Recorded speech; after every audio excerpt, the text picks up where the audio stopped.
Since 2014 and Minnesota Vikings head coach Mike Zimmer took over, it's all about been defense, defense, defense. Just like all guys, it's all about the D, right? You have a big D. It's all about that stuff, right? Defense wins championships and all those other cliches.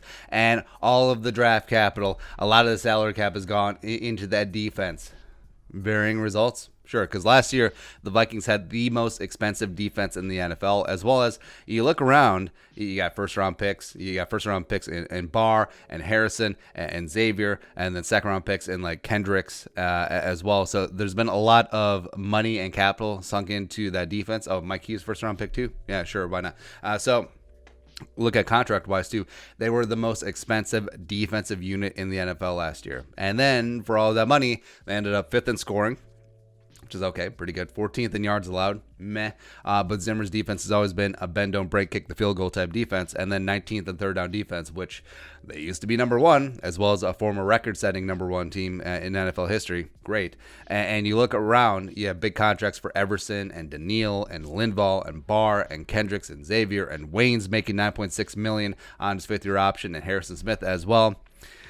Was it worth it? I mean, were all those big contracts worth the effort and the production that went down last year? Because it is clear that Zimmer Hellfire Defense took a massive step back last year, especially in the secondary, especially where in the cornerback room where Zimmer's bread is buttered, as well as in run defense. But they did seem to get together towards the end of the season to a degree. You know, Zimmer incorporating some of that quarterback rotation stuff. They played decent against the Saints. Okay, against the Niners, maybe not so much though. But you know, the question is at this point where the Vikings are at a pivot point, and we do think that 2020 is an indictment on basically everyone. It's an indictment on a referendum on Zimmer, on Spielman, potentially on Kirk Cousins as well. But the way that the Vikings have gone about it the last couple of years, and it's sort of shifting away from what other teams are doing, where on defense around the league, you'll see a couple big contracts, but then you'll see a lot of mid to late round investments. So it is a lot more. All right, so a couple key pieces, and then let everyone else go. It's usually one premium edge rusher, maybe one premium piece in the secondary, and then everything else is sort of touch and go, right? It save a lot of that money for the offense. Now, the Vikings are dead last in the league in salary cap because they have all of those commitments on defense, which is, again, the most expensive in the league.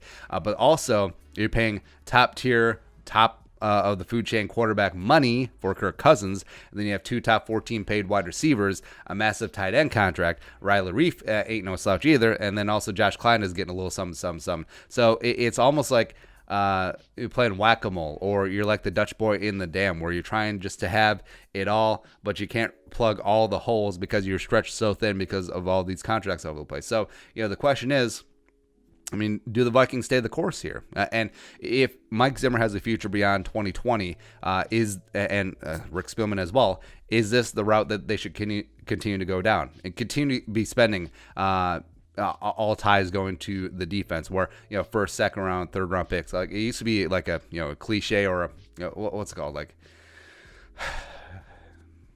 whatever, you know, the saying of Zimmer always gets his toys on defense, and maybe rightfully so this time around. Like maybe it does make sense spending all those draft picks on cornerbacks, even though you just sort of let them go, or they turn to pumpkins like Xavier Rhodes. But also, you know, retaining all those pieces.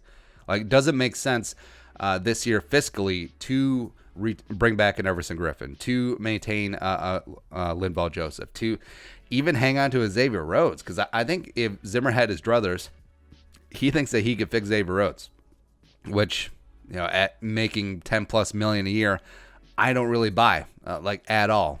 But it is what it is at this point. Like, Zimmer is going to be going down to the ship, going down his way. I really respect that.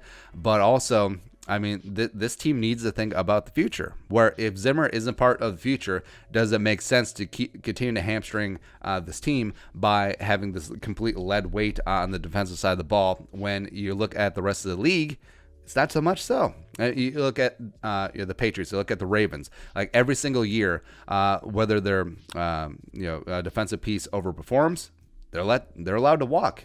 And they go sign big lucrative deals elsewhere in free agency. You look at Trey Flowers with the Patriots. He went and signed just a massive deal with the Lions. And then you look at all of the defensive pieces. They're constantly cycling through the Ravens defense, where it's like, okay, well, you played really well here. You're off your rookie deal. You're just going to go somewhere else and get paid somewhere else. It's like if they actually did allow Anthony Barr to walk to the Jets. I wouldn't have been overly upset about it. Like, I like Anthony Barr. I think he brings a very unique flavor to this defense. I think he does a lot more than the fans sort of realize. But also, I would have been okay losing that contract. I would have been. But it's something to think about. Because as the Vikings continue to keep big salaries on the books for this defense, you have to wonder if it is in the best future interest of the team, or if it's just placating what Mike Zimmer wants to do with his toys. I don't really know. But your thoughts, Vikings, all those big contracts on defense, is it worth it? Let us know in the comment section below. Also, subscribe for daily Vikings takes. If you want to support the work, pull us on the Venmo. Please give us a follow on social media as well. About the next time, Skull Production.